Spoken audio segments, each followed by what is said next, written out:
जय हिंद, जय भारत बच्चों। आज मैंने आपको ट्रांसफ़र ऑफ हीट के बारे में बोला था डिस्कस करने के लिए, तो आइए हम ट्रांसफ़र ऑफ हीट के बारे में बात करते हैं। जिस तरह आपको पता है कि नाम ही बता रहा है transfer of heat, heat energy एक जगह से दूसरी जगह किस तरह से जा रही है। तो आप अपने घर में ही देख लीजिए, छोटी सी एग्जाम्पल से ही शुरू करती हूँ कि जब आपकी मम्मा ने चाय बनाई है और एक चम्मच लिया है और चम्मच से गर्म उबलती हुई चाय को हिला रही है, वो आपने जब चम्मच उठाया तब ठंडा है, लेकिन जब आप उसको घुमा रहे हैं तो वो गर्म चाय से वो चम्मच यहाँ से आपकी एंड ऑफ द पॉइंट से गर्म हो जाएगा। इट मीन्स कि वो एनर्जी उस उबलती हुई चाय से आपके इस चम्मच के यहाँ तक एंड पॉइंट पे आई, वो एनर्जी वहाँ से यहाँ ट्रांसफ़र हुई। इसी तरह के एक और एग्जांपल मैं आपको बताती हूँ। जिस तरह ये कैंडल है, सपोज मैंने इस कैंडल को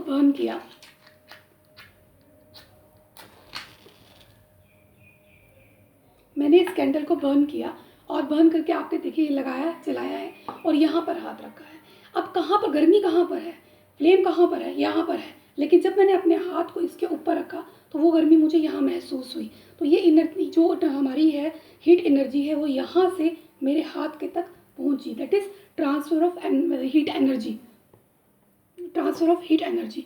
तो यहाँ से एक छोटी सी डेफिनेशन निकलती है कि ट्रांसफ़र ऑफ हीट एनर्जी की डेफिनेशन क्या होगी।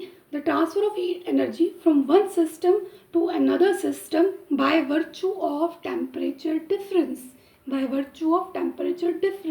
अब आप इसे कहेंगे मैम कैसे समझाया जाएगा। तो पहले मैं आपको समझाने से पहले transfer of energy, heat energy को थोड़ा सा और एक्सप्लेन करती हूँ। आप सोचिए कि मैं क्लास में बैठी हुई हूँ और मेरे सामने 10 बच्चे बैठे हुए हैं।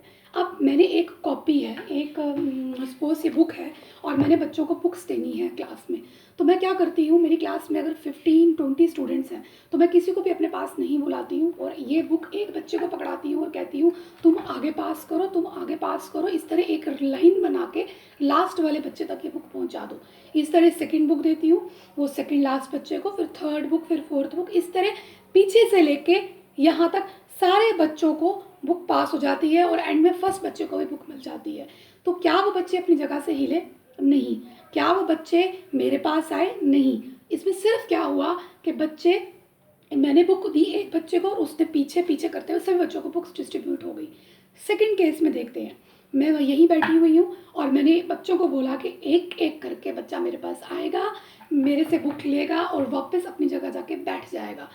क्या हुआ, एक बच्चा आया, बुक ली, अपनी जगह आके बैठ गया, दूसरा बच्चा आया, बुक ली, अपनी जगह जाके बैठ गया। Second case. थर्ड केस, ना कोई बच्चा उठता है ना मैं उठती हूँ, मैं यहाँ से बुक पकड़ती हूँ और जस्ट इसको इस तरह कैच करने के लिए बोलती हूँ बच्चे को कि जस्ट टेक इट। मैंने एक बच्चे को कैच करी, दूसरे को कैच करी और सारी बुक्स डिस्ट्रीब्यूट कर दी। तो देखिए 3 अलग अलग केसेस हैं। ट्रांसफ़र किस चीज़ की हुई? मेरी बुक की, यहाँ से वहाँ तक बुक की। तो यही सोचिए कि अगर ये हीट होती है, एक में हीट पाथ बना के, मीडियम बना के गई, दूसरे में अपनी जगह से उठी, आई, ली और वापस चलेगी, और तीसरे में just I throw it out. तो इन तीनों चीज़ों को अगर हम ट्रांसफ़र ऑफ हीट एनर्जी से करें तो जो पहला था वो था कंडक्शन, जो दूसरा था वो था कन्वेंशन, जो तीसरा था वो था रेडिएशन। उसमें किसी भी मीडियम की ज़रूरत नहीं पड़ी, मैंने सिर्फ बुक फेंकी और उस बच्चे ने कैच कर ली। तो बेटा ट्रांसफ़र ऑफ एनर्जी भी जो हमारी है, ट्रांसफ़र ऑफ हीट एनर्जी जो है वो भी 3 तरीके से होती है, कंडक्शन, कन्वेंशन और रेडिएशन से। तो let's start with the conduction. तो पहले आप बताएं मुझे कि जब आपने चाय का पतीला या चाय का पानी जो रखा है गैस पे, वो कैसे गर्म होता है। How pan become hot when you keep on the flame. जब आप उसे गैस के ऊपर रखते हो वो कैसे गर्म होता है। तो कैसे होगा आप मुझे बताइए। जो हीट है वो फ्लेम से ट्रांसफ़र होके पैन तक जा रही है और इसी में मुझे बताइए कि जब उस पैन को आप रख देते हो साइड पे, उतार के गैस से साइड पे रख देते हो थोड़ी देर के लिए, तो वो पैन ठंडा हो जाता है। क्यों? क्योंकि जो हीट एनर्जी है जो उस पैन में है, that transfer it from the cold surface, जो आगे पीछे का सरफेस है उससे वो ठंडा हो जाता है। इसमें क्या मतलब हुआ, जैसे मैं आपको एग्जांपल देती हूँ। ये कैंडल है, देखिएगा इसको, मैंने इसे जलाया,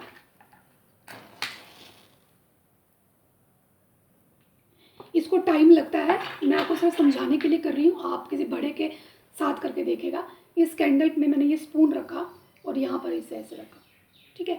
इसको टाइम लगेगा लेकिन मैं आपको पहले समझा रही हूँ, आप घर पे कीजिएगा किसी बड़ी के प्रेजेंस में। जैसे ही मैं इसको थोड़ी देर के लिए यहाँ रखूँगी तो एक स्टेज आएगी, जैसे ये देखिए गर्म हो गया, ये मुझे अब गर्म लग रहा है। अब आहिस्ता, ये ज़्यादा गर्म हो गया, आहिस्ता आहिस्ता ये हीट, ध्यान से देखिएगा, यहाँ से यहाँ ट्रांसफ़र हो जाएगी। और एक स्टेज आएगी जब मुझे यहाँ से पकड़ा नहीं जाएगा, जैसे मैं यहाँ से पकड़ूंगी तो ये पकड़ा नहीं जा रहा है मुझे, ठीक है। पहले क्या था, हीट यहाँ पर है, मेरा स्पून ठंडा था, कोल्ड था, लेकिन जब मैंने इसके ऊपर रखा तो यहाँ से हीट ट्रांसफ़र होकर कोल्ड सरफेस पे गई और आहिस्ता आहिस्ता ट्रेवल करके यहाँ तक आ जाएगी। तो क्या है यहाँ पर, heat, the process of heat transfer from hotter object to the coldest object. ये कोल्ड था पहले, आहिस्ता आहिस्ता रखती रहूँगी, ये गर्म हो गया है, ये गर्म है, अब आहिस्ता आहिस्ता ये चीज़ भी गर्म हो जाएगी। हीट कहाँ से ट्रांसफ़र हुई, हॉटेस्ट ऑब्जेक्ट से, जो कैंडल की फ्लेम थी, टू द कोल्डेस्ट ऑब्जेक्ट, ये बहुत गर्म है, ये आहिस्ता आहिस्ता यहाँ तक गर्म हो जाएगा, कोल्डेस्ट ऑब्जेक्ट। तो ये जो प्रोसेस है, याद रखिएगा हमेशा, heat transfer from hotter object to the colder object is called conduction, यानी कि यहाँ पर heat is transferred by the process conduction, इसे हम कंडक्शन बोलेंगे। अब एक और चीज़ है, मैंने ये गिलास लिया है, इसमें मैंने अलग अलग चीज़ें डाली हैं, ये प्लास्टिक की नाइफ है, this is also plastic, this is spoon of made up of wooden, इसमें ये स्पून भी डिप कर देते हैं। और ये मेरे पास थोड़ा तेज़ गर्म पानी है, थोड़ा सा तेज़, इसको मैंने इसमें डाला, तेज़ है थोड़ा गर्म। अब आप देखिएगा इसमें क्या होगा, जो ये है मैं इसे हाथ लगा रही हूँ, थोड़ी देर वेट करके देख लीजिए आप, इसे हाथ लगा रही हूँ तो ये गर्म नहीं होगा, this is plastic, this is would, ये भी गर्म नहीं हुआ। लेकिन जो स्पून है वो पहले से भी थोड़ा गर्म था, लेकिन ये पानी में डाल के अब ये ऊपर तक गर्मी आ रही है और ये मैं इसे गर्म फील कर सकती हूँ। बाकी कोई भी गर्म नहीं हो रहा, ना वुड हो रहा है ना प्लास्टिक हो रहा है, ये स्टील जो है, ये स्टील का जो स्पून है ये गर्म हो रहा है। इसका मतलब कि जो हीट है वो ट्रांसफ़र हुई इसमें और इन पे नहीं हुई। तो इसे क्या बोलेंगे हम कि the substance which yellow heat pass through them, जिसने अपने में से हीट पास होने दी उसे हम कंडक्टर्स बोलेंगे। और जो हीट पास नहीं करने देते, जिस तरह ये प्लास्टिक आया, ये वुड आया, ये क्या होंगे, ये इंसुलेटर्स होंगे, these are good conductor of heat. जो ये मैंने आपको ये स्टील बताया, this is a good conductor of heat, while जो वुड और प्लास्टिक है that is a bad conductor of heat. अब मैं आपको बताती हूँ कि ये आप ही घर पे कर सकते हैं बच्चे, ये आप घर पे कर सकते हैं अच्छे से, और घर पे किसी के प्रेजेंस में ही कर सकते हैं। आप गुड कंडक्टर कौन कौन से हुए, सिल्वर हुआ, कॉपर हुआ, दैट इज़ कॉपर हो गया, और ये बैड कंडक्टर कौन से हुए, वुड हो गया, प्लास्टिक हो गया, it act as an insulator, जो हीट को पास नहीं होने देंगे और हमें गर्म नहीं लगेंगे।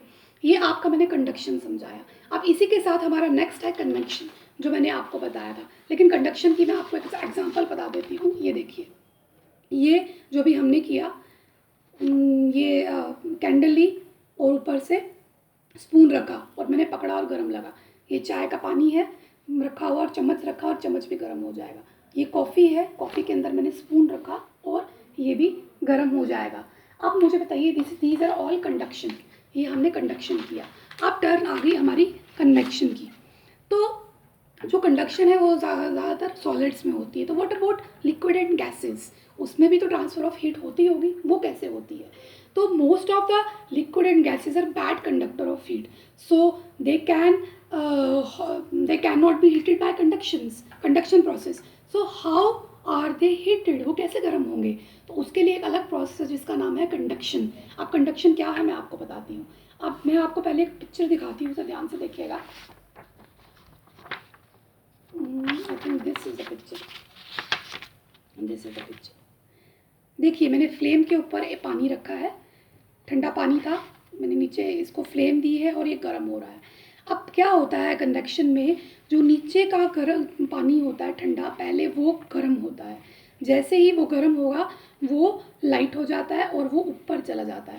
और ऊपर जाने के बाद साइड से, बर्तन के साइड से, ये जो साइडें बनी हुई है ना, साइड से ठंडा पानी नीचे आता है और गर्म पानी ऊपर चल जाता है और वो ठंडा पानी नीचे आता है, क्योंकि थोड़ा हैवियर वेट में होता है वो, और वो नीचे आके यहाँ पर फिर से गर्म होता है, फिर गर्म पानी ऊपर जाता है और ठंडा पानी नीचे आता है। इस तरह ये साइकिल चलता रहता है, ये साइकिल रोटेट होता रहता है। मैं फिर से बता रही हूँ आपको, क्या होता है जब हम कुछ भी गर्म करने के लिए रखते हैं, तो पानी गर्म करने के लिए हमने फ्लेम पे रखा, पहले सेंटर से पानी गर्म हो रहा है, वो गर्म होके when water at bottom near flame gate heated it expand, उसके मॉलिक्यूल्स एक्सपैंड होते हैं, एक्सपैंड होने के बाद इट बिकम लाइटर, लाइट हो जाते हैं। सो वाटर राइजेस अपवर्ड, पानी ऊपर की तरफ चल जाता है, और जो कोल्ड वाटर है वो साइडों से, वो यहाँ साइडों से वो नीचे आ जाता है, और ये साइडों से नीचे आ जाता है और वो गर्म होने लगता है। जैसे ही वो गर्म होता है, मॉलिक्यूल फिर से एक्सपैंड करते हैं, वो ऊपर चल जाता है, फिर इस तरह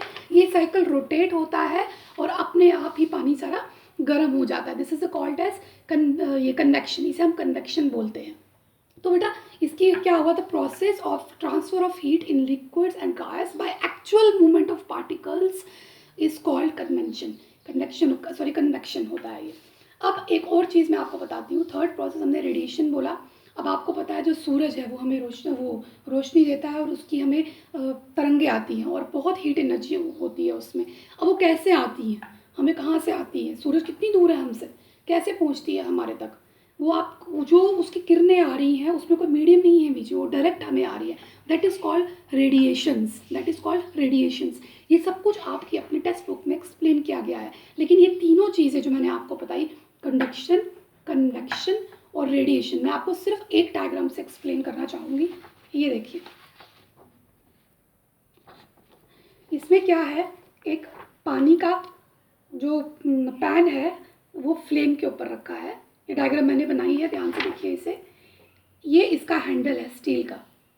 जब एक पतीला गर्म होगा, पानी गर्म होगा, ये हैंडल आप हाथ लगाएंगे गर्म होगा, दिस इज कॉल्ड कंडक्शन, जो मैंने आपको बताया। लेकिन पानी गर्म कैसे हो रहा है, वो साइकिल रोटेट हो रहा है। पहले नीचे का पानी गर्म होगा, फिर वो सेंटर से ऊपर जाएगा, साइडों का ठंडा पानी नीचे आएगा, वो फिर गर्म होगा, वो फिर ऊपर जाएगा, दैट इज़ कॉल्ड कन्वेक्शन। लेकिन जो रेडिएशन है, ये जो आग लग रही है नीचे इसके लगी है, फ्लेम लगी है, अब ये कहाँ से आ रहा है, जो उसकी हीट निकल रही है यहाँ साइडों से देख रहे हैं आप, ये साइडों से, दिस इज कॉल्ड रेडिएशन। ये रेडिएशन आप ध्यान से फिर से देख लीजिए एक बार। ये radiation, this is conduction, convection और रेडिएशन। ठीक है, कंडक्शन क्या हुआ, the transfer of heat from one surface to another, higher to colder, hotter surface to colder surface. ये ठंडा था, ये हॉट था, यहाँ से यहाँ ट्रेवल हुआ। कन्वेक्शन क्या है, the transfer of heat through a fluid cast by molecular motion. वो मॉलिक्यूलर मोशन मैंने आपको बताया, पानी का एक्सपैंड हुआ, सेंटर से ऊपर गया, लाइट हुआ और वो हो गया। रेडिएशन क्या हुआ, energy that is radiated are transferred in the form of waves.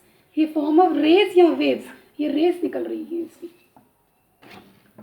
तो this is called transfer of energy. तीन चीज़ें मैंने आपको बताई। अब आपकी अपनी टेक्स्ट बुक देखिए, ये आपकी टेक्स्ट बुक मैंने कल भी आपको बताया था, इसमें आपको सारा ये एक्सप्लेन किया गया है। इसे प्लीज़ रीड कीजिए, यहाँ से ये सारा जो मैंने आपको समझाया, एक्सप्लेन किया गया है, इसे रीड कीजिए। This is all about transfer of heat energy. आप पढ़ेंगे तो आपको और भी अच्छे तरीके से आएगा। थैंक यू बेटा, अच्छे से पढ़िए और अच्छे से देखिए। जय हिंद, जय भारत।